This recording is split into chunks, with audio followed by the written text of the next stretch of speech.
ನಮಸ್ಕಾರ ವೀಕ್ಷಕರೇ, ನಾನು ನಿಮ್ಮ ಮಂಜುನಾಥ್ ಅಡ್ವೊಕೇಟ್ ಹಾಗೂ ಅಧ್ಯಾತ್ಮ ಚಿಂತಕರು ಮಾತಾಡ್ತಾ ಇರೋದು. ಈ ಒಂದು ಮಂಜುನಾಥ್ ಅಡ್ವೊಕೇಟ್ ಎಂಬುವಂತಹ ಕಾನೂನಿನ ಚಾನಲನ್ನು ಮತ್ತೆ ಈಗ ನೂತನವಾಗಿ ಜನರಿಗೆ ನ್ಯಾಯ, ನೀತಿ, ಧರ್ಮ ಇವುಗಳ ಪರಿಚಯ ಮಾಡಬೇಕು ಅಂತ ಹೇಳಿ ಈ ಒಂದು ಅಂತರ್ಯಾಮಿ ಸ್ಪಿರಿಚುಯಲ್ ಎಂಬುವಂತಹ ಹೊಸ ಚಾನಲನ್ನು ಓಪನ್ ಮಾಡಿದ್ದೇನೆ. ಇದರ ಮುಖಾಂತರ ಆಧ್ಯಾತ್ಮಿಕ ವಿಚಾರಗಳನ್ನು ನೀಡ್ತಾ ಬರ್ತೇನೆ.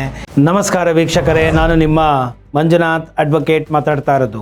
ಇವತ್ತು ಈ ಪೊಲೀಸ್ ಠಾಣೆಗಳಲ್ಲಿ ಈ ಸಿವಿಲ್ ವ್ಯಾಜ್ಯಗಳಿಗೆ ಸಂಬಂಧಪಟ್ಟಂತೆ ಪೊಲೀಸರ ಹಸ್ತಕ್ಷೇಪ ಮಿತಿ ಮೀರ್ತಾ ಇದೆ. ಈ ಸಿವಿಲ್ ಪ್ರಕರಣಗಳನ್ನು ಇವರು ಕೋರ್ಟ್ಗೆ ಹೋಗಿ ಬಗೆಹರಿಸಿಕೊಳ್ಳಿ ಅಂತ ಹೇಳುವ ಬದಲು ಅದಕ್ಕೆ ಕ್ರಿಮಿನಲ್ ಫ್ಲೇವರ್ಗಳನ್ನು ಕೊಡುವಂತಹ ಕೆಲಸಗಳು ನಡೀತಾ ಇದೆ.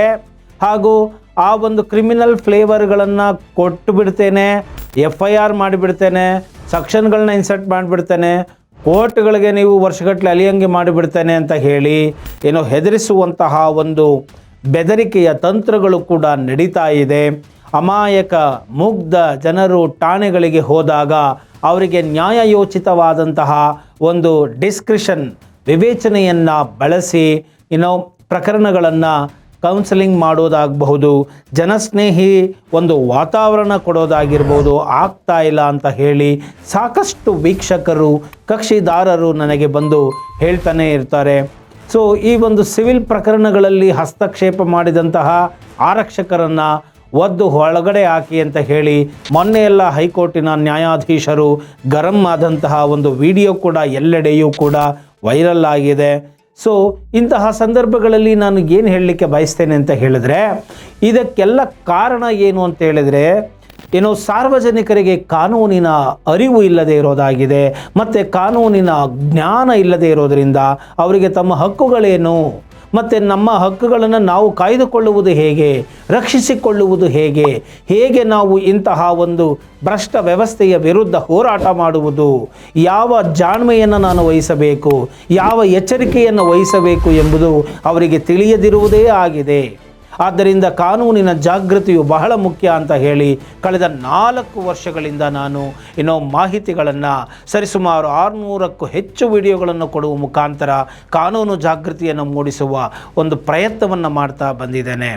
ಸೊ ಈ ಒಂದು ಸಂದರ್ಭದಲ್ಲಿ ಏನು ಹೇಳ್ತೇನೆ ಅಂದರೆ, ಉದಾಹರಣೆಗೆ ಒಂದು ಗಂಡ ಹೆಂಡತಿ ಕಿತ್ತಾಡಿಕೊಂಡ್ರೆ ಅದು ಸಿವಿಲ್ ವ್ಯಾಜ್ಯ ಆಗಿರುತ್ತೆ. ಅದಕ್ಕೆ ಠಾಣೆಗೆ ಹೋದಾಗ ಅಲ್ಲಿ ಇಲ್ಲ ಸಲ್ಲದ ಇವರೇ ಆದಷ್ಟು ಸೃಷ್ಟಿಗಳನ್ನು ಮಾಡಿಬಿಟ್ಟು ಕಂಪ್ಲೇಂಟ್ಗಳನ್ನು ಬೇಕಂದ ಹಾಗೆ ಬರೆಸಿ, ಅವರಿಗೆ ಬೇಕಂದಂಗೆ ಬರೆಸಿ ಕೇಸುಗಳನ್ನು ದಾಖಲು ಮಾಡಿ ಅವರುಗಳನ್ನು ಥ್ರೆಟನ್ ಮಾಡಿ, ಇಷ್ಟು ಮಾಡು, ಇಲ್ಲಾಂದರೆ ಇದಕ್ಕಿಷ್ಟು ಸೆಟ್ಲ್ಮೆಂಟ್ ಮಾಡು, ಇಲ್ಲಾಂದರೆ ಕೇಸ್ ಹಾಕಿಬಿಟ್ಟು ಕಳಿಸ್ತಾ ಇರ್ತೀನಿ, ಕೋರ್ಟ್ಗಳಿಗೆ ಅಲಿಬೇಕಾಗತ್ತೆ ಅಂತ ಹೇಳಿ ಥ್ರೆಟನ್ಗಳನ್ನ ಮಾಡ್ತಕ್ಕಂಥದ್ದು. ಅಥವಾ ಇವರೇ ಬರೆದುಕೊಂಡು ಹೋದಾಗ ಕಂಪ್ಲೇಂಟನ್ನು ಅದನ್ನು ತೆಗೆದುಕೊಳ್ಳದೆ ಅದು ಹಾಗೆ ಬರೆಯಲಿಕ್ಕೆ ಬರೋದಿಲ್ಲ, ಹೀಗೆ ಬರೆಯಬೇಕು ಅಂತ ಹೇಳಿ ಇವರೇ ಒಂದು ಹೇಳಿ ಬರೆಸಿಕೊಂಡು ಅದಕ್ಕೆ ಸಂಬಂಧಪಟ್ಟಂತೆ ಇವರು NCRಗಳನ್ನು ಮಾಡಿ ಕಳಿಸ್ಬಿಡ್ತಕ್ಕಂಥದ್ದು, ಈ ರೀತಿಯಾಗೂ ಕೂಡ ಎಲ್ಲ ನಡೀತಾ ಇದೆ.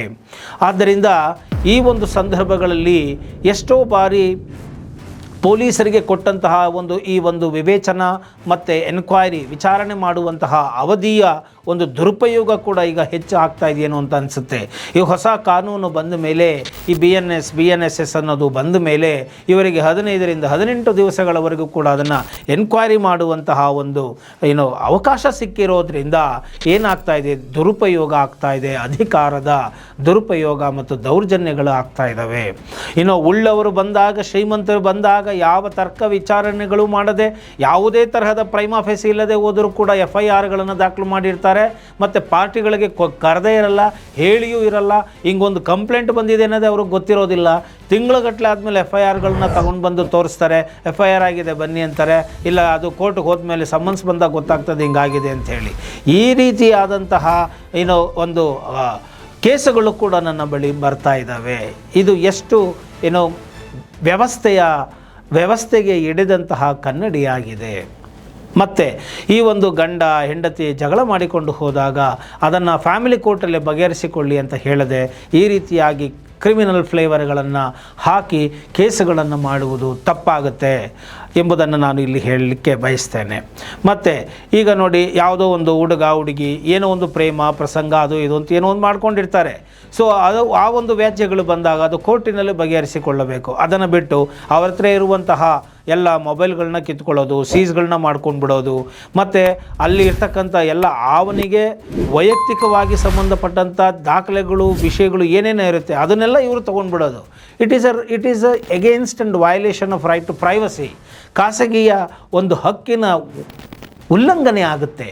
ಆದ್ದರಿಂದ ನೀವು ಒಂದು ಫೋನನ್ನು ತೆಗೆದುಕೊಂಡ್ರೂ ಕೂಡ ಆ ಕೇಸಿಗೆ ಸಂಬಂಧಪಟ್ಟಂಥ ವಿಚಾರ ಮಾತ್ರ ಅದರಲ್ಲಿ ಇರೋದಿಲ್ಲ, ಎಲ್ಲ ವಿಚಾರಗಳು ಅದರಲ್ಲಿ ಇರುತ್ತೆ. ಆದ್ದರಿಂದ ಈ ರೀತಿಯಾದಂತಹ ಒಂದು ವರ್ತನೆಗಳು ನಡೀತಾ ಇದೆ. ಎಲ್ಲ ತೊಗೊಂಡು ಬರೋದು, ಇಟ್ಗೇನು ಕೂತ್ಕೊಳ್ಳೋದು, ಹೆದರಿಸೋದು, ಮತ್ತು ಆ ಫೋಟೋಗಳು ವಿಡಿಯೋಗಳನ್ನು ಸಾಕ್ಷಿಗಳಿಗೆ ಅಂತ ಏನಿರೋದು ಅದನ್ನೆಲ್ಲ ಡಿಲೀಟ್ ಮಾಡಿಸ್ಬಿಡೋದು, ಮತ್ತು ಕೊನೆಗೆ ಅವರುಗಳಿಗೆ ಕೇಸ್ಗಳನ್ನು ಫೈಲ್ ಮಾಡಿಬಿಡ್ತೇನೆ, ಇಲ್ಲೇನಿದೆ ಸೆಟಲ್ಮೆಂಟ್ ಮಾಡ್ಕೊಂಡು ಹೋದರೆ ಸರಿ ನೀನು ಅಂತ ಹೇಳೋದು. ಈ ರೀತಿಯಾಗೆಲ್ಲ ಠಾಣೆಗಳಲ್ಲಿ ನಡೀತಾ ಇದೆ. ಈ ರೀತಿಯಾಗಿ ಆಗಬಾರದು. ಸಿವಿಲ್ ವ್ಯಾಜ್ಯಗಳು ಬಂದಾಗ ಇದು ನಮಗೆ ಸಂಬಂಧಪಟ್ಟಿದ್ದಲ್ಲ, ಇದು ಕೋರ್ಟಿಗೆ ಹೋಗಿ ಬಗೆಹರಿಸಿಕೊಳ್ಳಿ ಅಂತ ಹೇಳಿ ಕಳಿಸುವಂತಹ ಪ್ರಕ್ರಿಯೆಗಳು ಆಗಬೇಕಾಗುತ್ತದೆ. ಮತ್ತು ಈ ಒಂದು ಪ್ರಾಪರ್ಟಿಗೆ ಸಂಬಂಧಪಟ್ಟಂತೆ ವ್ಯಾಜ್ಯಗಳು ಬಂದಾಗ ಅಲ್ಲಿ ಯಾರೋ ಒಬ್ಬರು ಸ್ವಾಧೀನದಲ್ಲಿರ್ತಾರೆ, ಅವರನ್ನು ದೂಂಢಾವರ್ತನೆಯನ್ನು ಮಾಡಿ ಅಥವಾ ದೇಹ ಬಲ, ಹಣಕಾಸಿನ ಬಲ ಮತ್ತು ಸ್ಥಾನ ಬಲ ಈ ಎಲ್ಲವನ್ನು ಉಪಯೋಗಿಸ್ಕೊಂಡು ಅವರನ್ನು ಆಚೆ ಹಾಕಿ ಒಂದಷ್ಟು ಜನ ಕರ್ಕೊಂಡು ಹೋಗಲ್ಲಿ ಬಿಟ್ಬಿಟ್ಟು ಪೊಸಿಷನಲ್ಲಿ ಇರಿಸ್ಬಿಡೋದು, ನಾನೇ ಪೊಸಿಷನಲ್ಲಿದ್ದೀನಿ ಅಂತ ಅನ್ನೋದು, ಠಾಣೆಗಳ ಜೊತೆಗೆ ಶಾಮೀಲಾಗಿ ಬಿಡ್ತಕ್ಕಂಥದ್ದು. ಇದನ್ನು ಕಾಯುವಂತಹ ಒಂದು ರಾಜಕಾರಣಿಗಳು ಕೂಡ ಅಲ್ಲಿ ಇರ್ತಾರೆ. ಠಾಣೆಗಳಿಗೆ ಕರ್ಕೊಂಬಂದು ಕೂರಿಸ್ಕೊಂಡು ಪಂಚಾಯತಿಗಳನ್ನ ಮಾಡ್ತಕ್ಕಂಥದ್ದು, ಇನ್ನು ಅಮಾಯಕರನ್ನು ಹೆದರಿಸ್ತಕ್ಕಂಥದ್ದು. ನೀನು ಬೇಕಾದರೆ ಹೋಗಿ ಕೋರ್ಟಿಂದ ನೀನು ಆರ್ಡ್ರ್ ಮಾಡಿಸ್ಕೊಂಡು ಬಾ ಅಂತ ಹೇಳೋದು. ಉಲ್ಟಾ ಪಾರ್ಟಿ ಯಾರು ನೊಂದು ಹೋಗ್ತಾರೋ ಅವರು ಪರವಾಗಿ ಮಾಡಲ್ಲ. ಈಗ ಪೊಸಿಷನಲ್ಲಿ ಅವರಿದ್ದಾರೆ ಕಣಯ್ಯ, ನೀನೇ ಹೋಗಿಬಿಟ್ಟು ಕೋರ್ಟಿಂದ ಆರ್ಡ್ರ್ ಮಾಡಿಸ್ಕೊಬಾ ನಂದು ಅಂತ, ಆವಾಗ ನಾನು ಅವ್ರ ಮೇಲೆ ಕ್ರಮ ತಗೋತೀನಿ ಅಂತ ಹೇಳೋದು. ಇಲ್ಲ ಸ್ಟೇಗೆ ಆಗಲಿ ಇನ್ನೇನೋ ಒಂದು ಆರ್ಡ್ರ್ ಮಾಡಿಸ್ಕೊಂಡು ಬಂದರೂ ಕೂಡ ನನಗೆ ಅಲ್ಲಿ ಹೋಗಿ ನೀನು ಮಾಡು ಕಾರ್ಯ ಮಾಡು ಅಂತ ಹೇಳಿ ನನಗೆ ಇಲ್ಲ, ಸ್ಟೇ ಆಗಿದೆ ಬಟ್ ನಾನು ಹೋಗಿ ಖಾಲಿ ಮಾಡಿಸುವಂತ ಆಗಲಿ ಅಥವಾ ನಿಮಗೆ ಜಾಗ ಕೊಡಿಸ್ಬೇಕು ಅಂತಾಗಲಿ ಬಂದೋಬಸ್ತ್ ಮಾಡಬೇಕು ಅಂತಾಗಲಿ ಯಾವುದೇ ರೀತಿ ನನಗೆ ಡೈರೆಕ್ಷನ್ ಇಲ್ಲ ಅಂತ ಹೇಳ್ತಕ್ಕಂಥದ್ದು. ಹೀಗೆ ಅಮಾಯಕರು ಹೋದಾಗ ಒಂದು ಮಾತಾಡೋದು, ದುಡ್ಡು ಇರೋರು ಹೋದಾಗ ಒಂದು ಮಾತಾಡೋದು, ಈ ರೀತಿಯಾಗಿ ನಡೀತಾ ಇದೆ ಠಾಣೆಗಳಲ್ಲಿ. ಈ ರೀತಿಯಾಗಿ ಆಗಬಾರದು.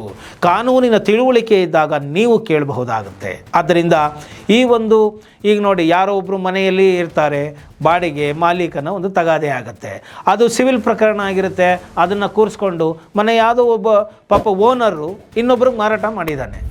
ಮಾರಾಟ ಮಾಡಿದ ಮೇಲೆ ಅವ್ರ ಹತ್ರ ಕೇಳ್ಕೊಂಡಿದ್ದಾನೆ, ನಾನು ಬೇರೆ ಕಡೆ ಮನೆ ಮಾಡ್ತಾ ಇದ್ದೀನಿ, ಅಲ್ಲಿವರೆಗೂ ಕೂಡ ನಾನು ಟೆನೆಂಟಾಗಿ ಕಂಟಿನ್ಯೂ ಆಗ್ತೀನಿ ಅಂತ. ಪ್ರೀವಿಯಸ್ ಓನರು ಅವನೇ ಟೆನೆಂಟಾಗಿ ಕಂಟಿನ್ಯೂ ಆಗ್ತಾ ಇದ್ದಾನೆ.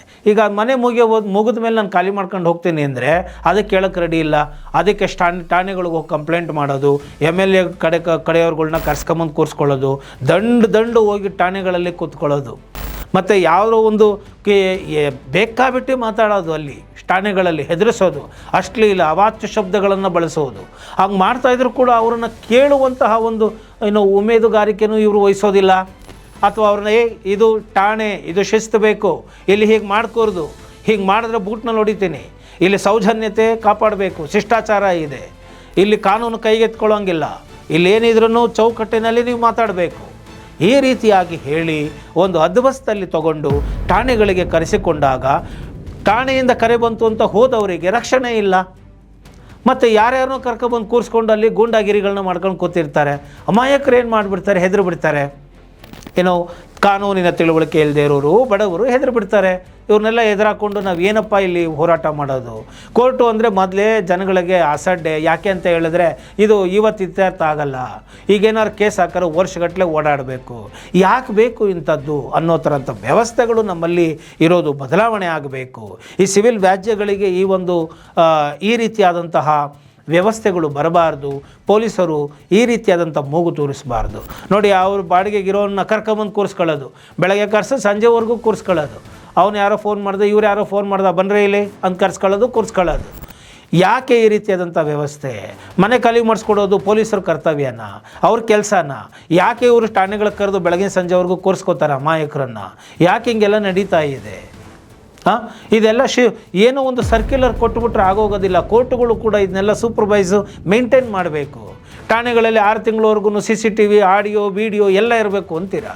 ಬಟ್ ಎಲ್ಲಿ ಮೇಂಟೈನ್ ಮಾಡ್ತಾ ಇದ್ದಾರೆ?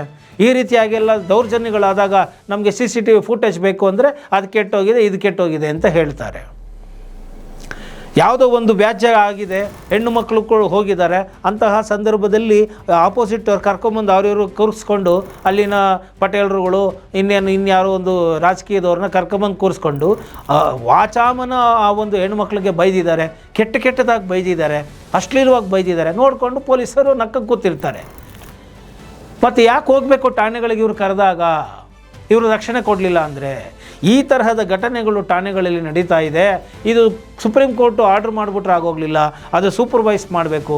ಯಾವುದೇ ದೂರುದಾರ ಇಂಥ ಠಾಣೆಗೆ ನಾನು ಹೋಗಿದ್ದೆ, ಅಲ್ಲಿ ಇಂಥ ಟೈಮಿನಲ್ಲಿ ಈ ರೀತಿಯಾಗಿ ನಡೀತು, ನನಗೆ ಅದ್ರದ್ದು ಕಂಪ್ಲೀಟು CCTV ಫೂಟೇಜ್ ಬೇಕು, ಅದು ಆಡಿಯೋ ವಿಡಿಯೋ ಬೇಕು ಅಂತ ಹೇಳಿದ್ರೆ ಠಾಣೆಗಳು ಒದಗಿಸಲೇಬೇಕು ಎಂಬುವಂತಹ ಒಂದು ಕಡ್ಡಾಯವನ್ನು ಮಾಡಿ, ಇಲ್ಲ ಆ ಠಾಣಾಧಿಕಾರಿಗೆ ಮೇಲೆ ವಿರುದ್ಧ ಕ್ರಮವನ್ನು ತಗೊಳ್ಳಿ. ಆಗ ಈ ಠಾಣೆಗಳಲ್ಲಿ ನಡೀತಾ ಇರೋದು ಕಂಡುಬರುತ್ತೆ. ಹೊರಗಡೆ ಹೋಗಿ ಮಾಡೋರು ಮಾಡ್ತಾರೆ, ಭ್ರಷ್ಟರು. ಎಲ್ಲ ಠಾಣೆಗಳಲ್ಲೂ ಎಲ್ಲ ಪೊಲೀಸ್ನವರು ಭ್ರಷ್ಟರು ಅಂತ ನಾನು ಹೇಳಲ್ಲ. ಭ್ರಷ್ಟರು ಠಾಣೆನಲ್ಲೇ ಮಾಡಬೇಕು ಅಂತೇನಲ್ಲ, ಹೊರಗಡೆ ಹೋಗಿನೂ ಮಾಡ್ತಾರೆ. ಆದರೆ ಅಟ್ಲೀಸ್ಟ್ ಇದನ್ನು ಠಾಣೆ ಒಳಗಡೆ ಆದ್ರೂ ಕೂಡ ಅವಾಯ್ಡ್ ಆಗಲಿ. ಸೊ ಈ ಒಂದು ಕಡ್ಡಾಯಗೊಳಿಸಬೇಕು. ಇದನ್ನು ಕೊಡಲಿಲ್ಲ ಅಂದರೆ ಅಮಾನತಿನಲ್ಲಿಡಬೇಕು ಠಾಣಾಧಿಕಾರಿಗಳನ್ನು. ಅದು ರಿಪೇರಿ ಆಗಿದೆ, ಕೆಟ್ಟಿದೆ, ಈ ಥರದ್ದು ಹೇಳಬಾರ್ದು. ಆಗ ಗೊತ್ತಾಗುತ್ತೆ ಯಾವ ರೀತಿಯಲ್ಲಿ ಸಾರ್ವಜನಿಕರು ಠಾಣೆಗಳಿಗೆ ಹೋದಾಗ ಇವರು ಮಾತಾಡಿಸ್ತಾ ಇದ್ದಾರೆ, ಸಾರ್ವಜನಿಕರನ್ನು, ನಿರಪರಾಧಿಗಳನ್ನು, ಅಮಾಯಕರನ್ನು ಯಾವ ರೀತಿ ಇವರು ಟ್ರೀಟ್ ಮಾಡ್ತಾ ಇದ್ದಾರೆ. ಅದೇ ಶಿಷ್ಟಾಚಾರನ, ಅದು ಸೌಜನ್ಯನ ಒಬ್ಬ ನಾಗರಿಕನಿಗೆ, ಒಬ್ಬ ಪ್ರಜೆಗೆ ಈ ಪ್ರಜಾಪ್ರಭುತ್ವದಲ್ಲಿ ಕೊಡುವಂತಹ ಒಂದು ಬೆಲೆನ, ಒಂದು ಗೌರವನ. ಅದು ಸಾಕಷ್ಟು ಫೇಸ್ಬುಕ್ಗಳಲ್ಲಿ ನೋಡ್ತಾರೆ, ಯಾರೋ ಒಬ್ಬ ಪಾಪ ಏನೋ ಒಂದು ಇಂಗ್ಲೀಷ್ನಲ್ಲಿ ಏನೋ ಒಂದು ಮಾತಾಡ್ತಾ ಒಂದು ವರ್ಡ್ ಉಪಯೋಗಿಸೋದಕ್ಕೆ ತುಂಬ ಅಸಹ್ಯವಾಗಿ ಮಾತನಾಡಿ ಬೂಟ್ನ ಬಾಯಿಗಿಕ್ತೀನಿ ಅಂತೇಳಿ ಒಡ್ಕೊಂಡು ಕರ್ಕೊಂಡೋಗಿ ಸೆಲ್ಗೆ ಹಾಕಿದ್ದಾನೆ. ಅದು ಯಾಕೆ ಇಷ್ಟೊಂದು ದೌರ್ಜನ್ಯಗಳು? ಇವರಿಗೆ ಯಾರು ಇಂಥ ಅಧಿಕಾರಗಳನ್ನೆಲ್ಲ ಕೊಡೋದು? ಅಂಥ ವ್ಯಕ್ತಿಗಳ ಮೇಲೆ, ಅಧಿಕಾರಿಗಳ ಮೇಲೆ ದೌರ್ಜನ್ಯ ಮಾಡಿದಾಗ ಯಾಕೆ ಅವ್ರ ಮೇಲೆ ಕ್ರಮಗಳನ್ನ ತಗೊಳ್ತಾ ಇಲ್ಲ? ಅದು ಕ್ರಮ ತಗೊಂಡಿರೋದು ಬಿತ್ತರ ಆಗಬೇಕು, ಮತ್ತು ಠಾಣೆಗಳಲ್ಲಿ ಮುಂದೆಗಡೆ ಫಲಕಗಳಲ್ಲಿ ಬರಬೇಕು. ಈ ರೀತಿಯಾಗಿ ನಾನು ಸಾರ್ವಜನಿಕರಲ್ಲಿ ಕೇಳ್ಕೊಳ್ಳೋದು ಏನಪ್ಪ ಅಂತ ಹೇಳಿದ್ರೆ, ನೀವು ಕಾನೂನು ತಿಳಿಯಿರಿ. ಮತ್ತು ನಿಮಗೆ ಧೈರ್ಯ ಇಲ್ಲ ಅಂತಂದಾಗ, ಕಾನೂನು ಗೊತ್ತಿಲ್ಲ ಅಂತಂದಾಗ ನೀವು ಯಾಕೆ ಹೋಗ್ತೀರಾ ಠಾಣೆಗಳಿಗೆ? ವಕೀಲರನ್ನು ಕರೆದುಕೊಂಡು ಹೋಗಿ. They are front line judicial officers. ಕರೆದುಕೊಂಡೋಗಿ, ಕಾನೂನು ಅವ್ರಿಗೆ ಗೊತ್ತಿರುತ್ತೆ. ಅವರ ಸಮ್ಮುಖದಲ್ಲಿ ನೀವು ಏನಿದೆಯೋ ನೀವು ಮಾತಾಡಿಕೊಂಡು ಬನ್ನಿ. ಅವರೇನಾದ್ರು ಅಡ್ಡದಿಡ್ಡಿ ಮಾತಾಡಿದ್ರೆ ಅದನ್ನು ಫುಟೇಜ್ ಕೇಳೋಣ, ರೆಕಾರ್ಡ್ ಕೇಳೋಣ, ತೊಗೊಂಡು ಕೋರ್ಟ್ಗೆ ಹಾಕೋಣ ಅಷ್ಟೇ. ಆದ್ದರಿಂದ ನೀವು ಕಂಪ್ಲೇಂಟು ಬರೆಯೋದಕ್ಕಾಗಬಹುದು, ಅಥವಾ ಇನ್ನೇನೇ ವಿಚಾರಗಳಿಗೆ ಹೋಗೋದಾದರೂ ವಕೀಲರಿಲ್ಲದೆ ಹೋದರೆ ನಿಮಗೆ ಅವ್ರದ್ದೇ ಕೋರ್ಟು, ಅವ್ರು ಹೇಳಿದ್ದೇ ನ್ಯಾಯ, ಅವ್ರು ಹೇಳಿದ್ದೇ ತೀರ್ಪು ಅನ್ನೋ ಥರ ಆಗೋಗ್ಬಿಡುತ್ತೆ. ಆದ್ದರಿಂದ ವಕೀಲರಿಲ್ಲದೆ ಠಾಣೆಗಳಿಗೆ ಹೋಗಬೇಡಿ. ಯಾಕಂದರೆ ನೂರಾರು ಕಕ್ಷಿದಾರರು, ವೀಕ್ಷಕರುಗಳು ಅನುಭವಿಸಿರೋದನ್ನು ನಾನು ನೋಡಿದ್ದೇನೆ. ಠಾಣೆಗಳಲ್ಲಿ ಆಗ್ತಾ ಇರ್ತಕ್ಕಂಥ ದೌರ್ಜನ್ಯಗಳನ್ನ ಬಂದು ನಮಗೆ ಹೇಳ್ತಾ ಇರ್ತಾರೆ. ವಕೀಲರು ಹೋದ್ರೇ ಗೌರವ ಕೊಡ್ತಾ ಇಲ್ಲ. ಎಷ್ಟೋ ಠಾಣೆಗಳಲ್ಲಿ ತುಂಬ ಬೇಜವಾಬ್ದಾರಿಯಾಗಿ ನಡ್ಕೊಳ್ತಾ ಇದ್ದಾರೆ. ಕೋರ್ಟು, ಸುಪ್ರೀಂ ಕೋರ್ಟು, ಹೈಕೋರ್ಟು ಸ್ಪಷ್ಟವಾಗಿ ಹೇಳಿದೆ, ಲಾಯರ್ಸ್ಗಳು, ಜುಡಿಷಿಯಲ್ ಫ್ರಂಟ್ ಲೈನ್ ಆಫೀಸರ್ಸ್ ಅವ್ರು ಬಂದಾಗ ನೀವು ಶಿಷ್ಟಾಚಾರವಾಗಿ ಗೌರವಯುತವಾಗಿ ನಡ್ಕೋಬೇಕು ಅಂತ ಹೇಳಿದೆ. ಇಲ್ಲದೆ ಹೋದರೆ ಹೇಗೆ?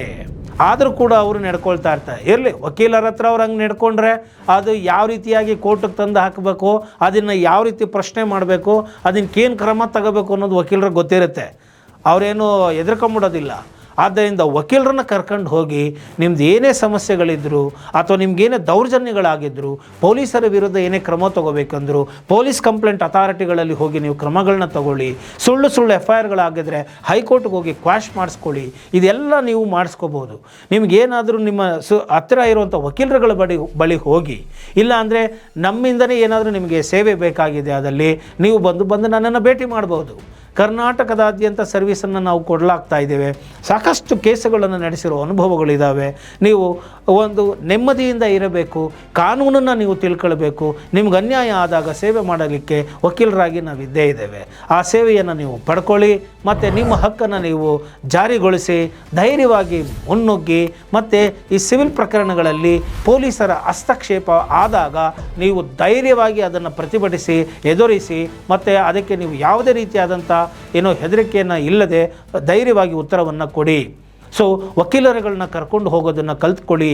ಏನೇ ಒಂದು ಡಾಕ್ಯುಮೆಂಟ್ ಮಾಡಬೇಕು ಅಂದರು, ಏನೇ ಒಂದು ಅಗ್ರಿಮೆಂಟ್ ಮಾಡಬೇಕು ಅಂದರು, ಏನೇ ಒಂದು ಠಾಣೆಗಳಲ್ಲಿ ಎದುರಿಸಬೇಕು ಸಂದರ್ಭಗಳನ್ನ ಅಂತಂದರು ವಕೀಲರು ತುಂಬ ಅತ್ಯವಶ್ಯಕ ಆಗಿರ್ತಾರೆ. ಸೊ ಅವರನ್ನು ನೀವು ಸದುಪಯೋಗ ಪಡಿಸಿಕೊಂಡಿದ್ದೇ ಆದಲ್ಲಿ ನಿಮಗೆ ಹಲವಾರು ಸಮಸ್ಯೆಗಳು ಬರೋದು ನಿಲ್ಲುತ್ತೆ ಎಂಬುವಂತಹ ಮಾತನ್ನು ನಾನು ಈ ವಿಡಿಯೋ ಮುಖಾಂತರ ನಿಮಗೆ ತಿಳಿಸ್ತಾ ಇದ್ದೇನೆ. ಆದ್ದರಿಂದ ಈ ಒಂದು ಸಿವಿಲ್ ಪ್ರಕರಣಗಳಲ್ಲಿ ಅಂದರೆ ಇಬ್ಬರು ಪಾರ್ಟಿಗಳ ನಡುವೆ ಆಗ್ತಕ್ಕಂತಹ ಒಂದು ವ್ಯಾಜ್ಯಗಳು ಅದು ಸಮಾಜದ ವಿರುದ್ಧ ನಡೆಯುವಂತಹ ವ್ಯಾಜ್ಯ ಆಗಿರೋದಿಲ್ಲ. ಆದ್ದರಿಂದ ಇದು ಕ್ರಿಮಿನಲ್ ಫ್ಲೇವರ್ಗಳನ್ನು ಮಾಡಿಬಿಡ್ತಾ ಇದ್ದಾರೆ. ಒಂದು ಜಮೀನಲ್ಲಿ ಗಲಾಟೆ ಆಗ್ತಾ ಇದೆ, ಹೌದಾ, ಅಲ್ಲಿ ಹೋಗಿ ಗಲಾಟೆ ಮಾಡಿ. ಗಲಾಟೆ ಮಾಡಿದಾಗ ಈಗ ನಿಂದು ಜಮೀನು ವಿಷಯ ಆಯಿತು, ನೀವು ಕೋರ್ಟ್ಗೆ ಹೋಗಿ ಬಗೆಹರಿಸ್ಕೊಳ್ಳಿ. ಬಟ್ ಜಮೀನಲ್ಲಿ ಏನಾದ್ರು ಗಲಾಟೆ ಮಾಡಿದ್ರೆ, ಹೊಡೆದಾಟ ಮಾಡಿದ್ರೆ, ಏನಾದ್ರು ಕೆಟ್ಟದಾಗ ಇದು ಬೈದ ಅಂತ ಹೇಳಿಬಿಟ್ಟು ಇಲ್ಲ ಇನ್ನೊಂದು ಹೆಂಗಸ್ರುಗಳನ್ನ ಬಿಟ್ಬಿಡೋದು. ಈ ನಡುವೆ ನೋಡ್ತಾ ಇದ್ದೀನಿ ನಾನು ಅದನ್ನೆಲ್ಲ, ಹೆಂಗಸ್ರುಗಳನ್ನ ಮುಂದೆ ಬಿಟ್ಬಿಡೋದು, ಅದರಲ್ಲಿ ಏನೋ ಒಂದು SC ST ಜನಾಂಗದವ್ರನ್ನ ಬಿಟ್ಬಿಡೋದು, ಅಥವಾ ಆ ಜನಾಂಗದವರು ಎಲ್ಲರೂ ಅಂತ ನಾನು ಹೇಳೋದಿಲ್ಲ. ಕೆಲವರು ಈ ರೀತಿಯಾಗಿ ನಡೀತಾ ಇದೆ. ಕಾನೂನಿನ ಒಂದು ಏನು ಪ್ರಿವಿಲೈಜಸ್ ಏನು ಕೊಟ್ಟಿದ್ದಾರೆ ಅದನ್ನು ದುರುಪಯೋಗಗಳು ಕೂಡ ಮಾಡ್ಕೋತಾ ಇದ್ದಾರೆ. ಇದು ಕೋರ್ಟಿನ ಗಮನಕ್ಕೂ ಕೂಡ ಬಂದಿದೆ. ಮೊನ್ನೆ ಎಲ್ಲ ಕರ್ನಾಟಕದ ಇನ್ನು ಉಚ್ಚ ನ್ಯಾಯಾಲಯದ ನ್ಯಾಯಮೂರ್ತಿಗಳು ಕೂಡ ಹೇಳಿದ್ದಾರೆ, ಈ ಒಂದು ಅಟ್ರಾಸಿಟಿ ಅನ್ನೋ ಕೇಸನ್ನು ಗುರಾಣಿಯಾಗಿ ಉಪಯೋಗಿಸಬೇಕೇ ಹೊರತು ಇದನ್ನು ಕತ್ತಿಯಾಗಿ ಉಪಯೋಗಿಸಿ ಸುಮ್ಮನೆ ಸಿಕ್ತವ್ರಿಗೆಲ್ಲ ಇರಿಯೋದಲ್ಲ ಎಂಬುವಂಥ ಮಾತನ್ನು ಕೂಡ ಹೇಳಲಾಗಿದೆ. ಆದ್ದರಿಂದ ಈ ರೀತಿಯಾಗಿ ಹೆಂಗಸರನ್ನ ಬಿಟ್ಬಿಡೋದು, ಅಲ್ಲೇನೋ ಬಟ್ಟೆ ಹೇಳ್ದ ಅಂತ ಅನ್ನೋದು, ಏನೋ ಬೈದ ಅಂತ ಹೇಳೋದು, ಜಾತಿನಿಂದನೇ ಮಾಡ್ದ ಅಂತ ಹೇಳೋದು, ಈ ರೀತಿಯಾಗಿ ಯಾವುದೇ ಪ್ರೈಮಾ ಫೇಸಿ ಇಲ್ಲದೆ ಹೋದರು, ವಿಡಿಯೋಗಳು ಇಲ್ಲದೆ ಹೋದರು, ಆಡಿಯೋ ಇಲ್ಲದೆ ಹೋದರು, ಸಾಕ್ಷಿಗಳಿಲ್ಲದೆ ಹೋದರು, ಸುಮ್ಮನೆ FIR ಮಾಡಿಬಿಟ್ಟು ಹಾಕ್ಬಿಡೋದು. ಕೇಸ್ ಹಾಕ್ಬಿಟ್ರೆ ಅದನ್ನು ವರ್ಷಗಟ್ಟಲೆ ನಡಿಬೇಕು, ಅದನ್ನು ಟ್ರಯಲಲ್ಲಿ ನೀವು ಪ್ರೂವ್ ಮಾಡ್ಕೊಳ್ಳಿ ಅಂತ ಅನ್ನೋದು. ಈ ರೀತಿಯಾದಂತಹ ವ್ಯವಸ್ಥೆಗಳು ಬರಬಾರದು. ಈಗ ಎಲ್ಲರ ಕೈನಲ್ಲೂ ಆ್ಯಂಡ್ರಾಯ್ಡ್ ಫೋನ್ಗಳಿದ್ದಾವೆ. ಎಲ್ಲರೂ ಮಾತೆತ್ತಿದ್ರೆ ವಿಡಿಯೋ ಮಾಡ್ತಾರೆ, ಆಡಿಯೋ ಹಾಕ್ತಾರೆ, ಕಾಲ್ ರೆಕಾರ್ಡ್ಗೆ ಹಾಕ್ತಾರೆ. ಮನುಷ್ಯ ಕೆಮ್ಮಿದ್ರು ಸೀನಿದ್ರು ರೆಕಾರ್ಡ್ಗಳಾಗ್ತಾ ಇದ್ದಾವೆ. ಅದು ಫ್ಯಾಮಿಲಿ ಮ್ಯಾಟ್ರ್ ಆಗಲಿ, ಯಾವುದೇ ಒಂದು ಮ್ಯಾಟ್ರ್ ಆಗಲಿ. ಆದ್ದರಿಂದ ಸೊ ಇಲ್ಲಿ ಸುಮ್ಮನೆ ಬಂದು ಏನೋ ಒಂದು ಪ್ಲೇನ್ ಆ್ಯಂಡ್ ಬಾಲ್ಡ್ ಎಲಿಗೇಷನ್ಸ್ಗಳನ್ನ ಮಾಡಿಬಿಟ್ರೆ ಅದ್ರ ಮೇಲೆ ಪಾರ್ಟಿಗಳನ್ನೂ ಕರೆಸ್ತೆ FIRಗಳನ್ನ ಹಾಕೋದು, ಮತ್ತು ಈ ರೀತಿಯಾದಂತಹ ಸುಳ್ಳು ಕೇಸುಗಳನ್ನು FIRಗಳ ದಾಖಲಾಗೋದು, ಇದರ ವಿರುದ್ಧ ಹೋರಾಟ ನಡೀಬೇಕು. ಇದು ಒಂದು ಅಭಿಯಾನದ ರೀತಿಯಲ್ಲೇ ನಡೆಯಬೇಕು. ಆಗ ಮಾತ್ರ ಸ್ವಸ್ಥ ಸಮಾಜ ನಿಲ್ಲುತ್ತೆ ಮತ್ತು ದೌರ್ಜನ್ಯ ಆಗೋದು ಕೂಡ ಕಮ್ಮಿ ಆಗುತ್ತೆ ಎಂಬುದನ್ನು ನಾನು ಇಲ್ಲಿ ಹೇಳಲಿಕ್ಕೆ ಬಯಸ್ತೇನೆ. ಏನೇ ಆದರೂ ಒಂದು ಕಾನೂನಿನ ರೀತಿಯಲ್ಲಿ ಚೌಕಟ್ಟಿನಲ್ಲಿ ಹೋರಾಟವನ್ನು ಮಾಡಿ, ಮತ್ತು ಇಲ್ಲಿ ಪ್ರಜಾಪ್ರಭುತ್ವದಲ್ಲಿ ನೀವೇ ಏನೋ ಇಲ್ಲಿ ಪ್ರಭುಗಳಾಗಿದ್ದೀರಾ. ಈ ಎಲ್ಲ ವ್ಯವಸ್ಥೆಗಳು ಕೂಡ ನಿಮ್ಮ ಅನುಕೂಲಕ್ಕಾಗಿ, ನಿಮ್ಮ ರಕ್ಷಣೆಗಾಗಿ, ನಿಮ್ಮ ಹಕ್ಕಿನ ಸ್ಥಾಪನೆಗಾಗಿ ಇರುವಂತಹದ್ದಾಗಿದೆ. ಅದನ್ನು ಬಿಟ್ಟು ಈ ವ್ಯವಸ್ಥೆಗಳೇ ಒಬ್ಬ ಮನುಷ್ಯನ ಹಕ್ಕನ್ನು ಕಿತ್ಕೊಳ್ತಾ ಇದೆ, ಮಾತನಾಡುವ ಹಕ್ಕು ಕಿತ್ಕೊಳ್ತಾ ಇದೆ, ಜೀವಿಸುವ ಹಕ್ಕನ್ನು ಕಿತ್ಕೊಳ್ತಾ ಇದೆ. ಏನೋ ಎಂಬುದು ತನ್ನ ಸ್ವತ್ತನ್ನು ಸಂರಕ್ಷಿಸಿಕೊಳ್ಳದಂತಹ ಸ್ಥಿತಿಯನ್ನು ಇದು ನಿರ್ಮಾಣ ಮಾಡಿದೆ. ಇಂಥ ವ್ಯವಸ್ಥೆಗಳಾಗಿಬಿಟ್ಟಿದೆ ಅಂತ ಹೇಳಿದಾಗ ಅದು ಖಂಡಿತವಾಗಿಯೂ ಏನೋ ತಪ್ಪಾಗುತ್ತೆ. ಮತ್ತು ಇಂತಹ ಒಂದು ಪರಿಸ್ಥಿತಿ ಬರಬಾರದು. ಆದ್ದರಿಂದ ಕಾನೂನಿನ ತಿಳುವಳಿಕೆಯನ್ನು ಮಾಡಿಕೊಳ್ಳಿ. ಪೊಲೀಸರ ಸಿವಿಲ್ ಮ್ಯಾಟರ್ಗಳಲ್ಲಿ ಹಸ್ತಕ್ಷೇಪ ಮಾಡಿದ್ದೇ ಆದಲ್ಲಿ ಪೊಲೀಸರು ನೀವು ಅದನ್ನು ಖಂಡಿಸಿ ವಕೀಲರ ಸಹಾಯವನ್ನು ಪಡ್ಕೊಳ್ಳಿ ಅಂತ ಹೇಳ್ತಾ ಇವತ್ತಿನ ಈ ಒಂದು ವಿಡಿಯೋವನ್ನು ಮುಗಿಸ್ತಾ ಇದ್ದೀನಿ. ಈ ವಿಡಿಯೋ ನಿಮಗೆ ಇಷ್ಟ ಆಗಿದ್ದೇ ಆದಲ್ಲಿ ಮರೆಯದ ಹಾಗೆ ಲೈಕ್ ಕೊಡಿ, ಹಾಗೂ ಇತರರಿಗೂ ಕೂಡ ಶೇರ್ ಮಾಡಿ. ಮರೆಯದೆ ಹಾಗೆ ನಿಮ್ಮ ಅಭಿಪ್ರಾಯಗಳನ್ನು ಕಾಮೆಂಟ್ ಮುಖಾಂತರ ತಿಳಿಸಿ. ಈ ಚಾನಲ್ನ ಒಂದು ಲಿಂಕನ್ನು ವಾಟ್ಸಪ್ ಸ್ಟೇಟಸ್ಗಳಲ್ಲಿ ಹಾಕಿ ಅವ್ರಿಗೂ ಸಬ್ಸ್ಕ್ರೈಬ್ ಮಾಡ್ಕೊಳ್ಳೋಕ್ಕೆ ಹೇಳಿ. ನಿಮ್ಮ ಕೈಲಾದಂತಹ ಒಂದು ಸಹಕಾರವನ್ನು, ಸಪೋರ್ಟನ್ನು ಈ ಒಂದು ಕಾನೂನಿನ ಚಾನಲ್ಗೆ ಕೊಟ್ಟು ಈ ಒಂದು ಚಾನಲ್ನ ಇನ್ನು ಉನ್ನತ ಮಟ್ಟಕ್ಕೆ ಬೆಳೆಸ್ತೀರಾ ಅಂತ ನಂಬ್ತಾ ಈ ಒಂದು ವಿಡಿಯೋವನ್ನು ಮುಗಿಸ್ತಾ ಇದ್ದೀನಿ. ಜೈ ಹಿಂದ್, ಜೈ ಕರ್ನಾಟಕ ಮಾತೆ.